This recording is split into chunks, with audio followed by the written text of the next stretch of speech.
God bless everybody today. I hope everybody's doing great. Today, my allergies have been flaring up incredibly. You know, I'm allergic to pollen, so it's horrible. So let's get to it. So today, I'm actually going to be telling you guys about my dream. I had a dream a couple of weeks ago. I believe, a month ago, per se, a month ago, yeah. And it was a rapture dream. I was praying for God to reveal to me anything, to give me a dream, to give me a vision, anything, and you know, in prayer, and I fasted a couple of times, and He actually answered me. So I'll tell you my dream, and I'll give you a word that backs this up. Like I would say, that backs up my rapture dream. So let's get to it. So the dream I had was like this. I was in New York City at that time, in real life and in my dream. But in my dream, I was in New York City and it was very, very dark.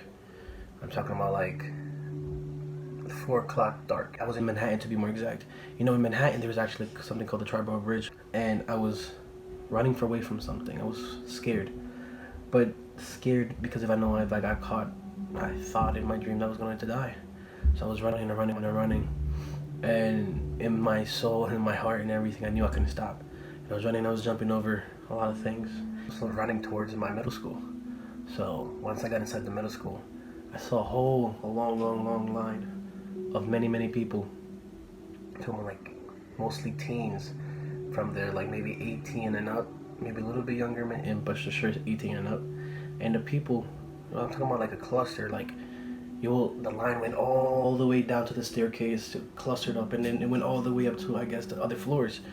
And then when I got there, I was panting, and I was like looking around for my fiance, and I was like, where is she? I was worried because I was like, in my mind, I said, we gotta go, we can't be here outside here because it's not safe for us.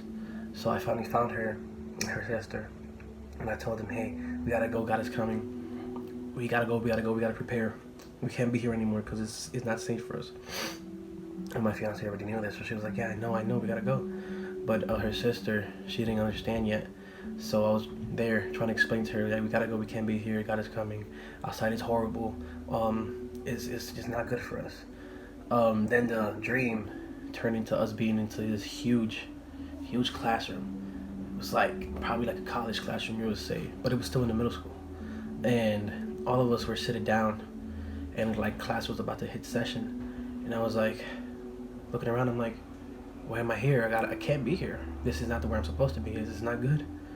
And once class started, I was like to my fiance, we gotta go. I'm leaving. I don't care what nobody says. I don't care if I get in trouble with the teacher. I'm just leaving. And she agreed, and we left. And we were gonna take her sister, but she decided to stay. And I was like, okay, but I'm sorry. I'm not waiting for you. I can't. This is I gotta be safe. Before we left the classroom, I had to see what the classroom was about, and they started talking about things that, you know, God didn't like, about having sex before marriage, doing things God I know didn't like, and laughing about it like it was a joke. And to my heart, I was like, that's wrong. You know, that's defiling your soul, and you won't go to heaven like that. We can't be around that. So I was like, forget it, we're just going. Then my dream transitioned into like my old apartment in the city, but also my dad's basement. It was weird because I was sitting down, right? Sitting down on my back left part here was like my dad's basement, and then in front of me was like the entrance to my old apartment I used to live in. But I was praying and asking God to forgive me, making sure I was right with Him, because I knew that He was about to come. Like, He was gonna pick us up in any moment, and I was just expecting and listening. And I was seated in like this car seat per se, you know, like those baby car seats. And I was sitting down, I was strapped up and just ready, and holding my fiance's hand, ready and praying. And at a moment, I stayed silent, crying, you know, I was just waiting for God.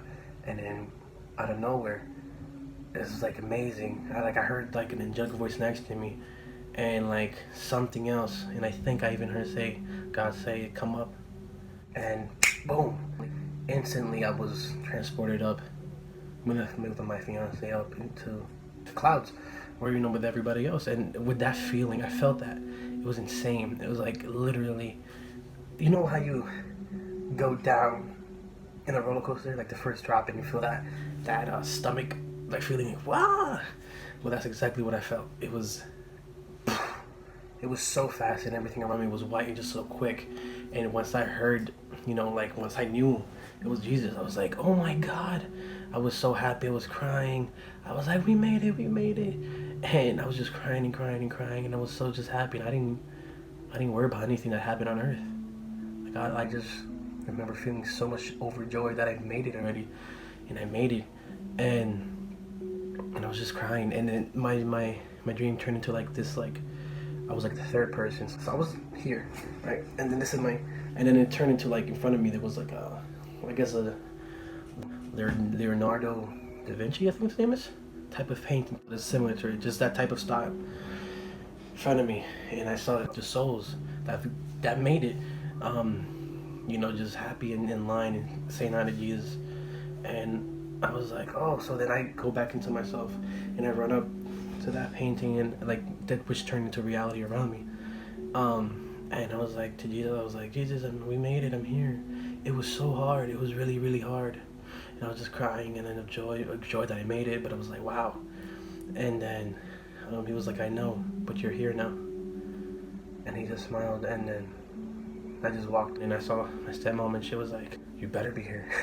I was like laughing, and then I woke up slowly. I was like, whew. And I still had that feeling in my stomach for a little bit. And I was just thinking, I'm like, wow, that's insane. So that was a dream. It was insane, but here is the scripture part where it backs this up. Matthew chapter 24, verse 29 to 31. Immediately after the tribulation of those days, the sun will be darkened, and the moon will not give its light. The stars will fall from heaven, and the powers of the heavens will be shaken.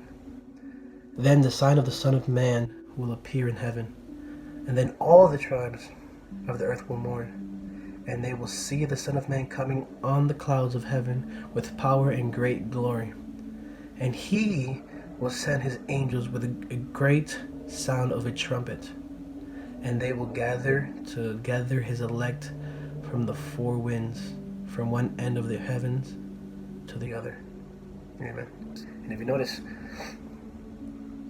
this is going to be something that I'm planning to do a series on. Pre-trib versus post-trib, which one is true, which one is a lie, the lie that many Christians believe. But biblically speaking, the church will go to the Great Tribulation. I know many people are going to be like, whoa, what? That's not true, don't say that, but it's true, and I'll soon make a whole series on that. Because the Bible is very clear on this. But yeah, it just shows here that his angels will be sent to pick us up after these days, and the sun will be darkened, and the moon will shine no light. So in my dream I was in darkness, like early morning darkness, not with light, but dark type like that. And yeah, it was amazing, guys. So I'm just saying, guys, we gotta make sure we're right with God. We gotta make sure that you gotta pray, you read the scriptures, make things right, that you're gonna make things right, and just stay on the path. I know we fail as human beings, but as Christians we have to fight for our salvations and make sure that we're good with Christ, so that when the time comes and Jesus comes back, we'll be able to go up and rise with him. So yeah, guys, that was mostly it. I don't want to make it too long, but yeah, so soon, hopefully the next video I'll make is the fallacy of once saved, always saved, which is not true. And then after that, we'll probably make a series of the lines of the pre-trib. Why is it post-trib biblical? And how we should prepare for it, and such forth. So yeah, guys, I hope you guys are well, and may God continue blessing you guys. God bless.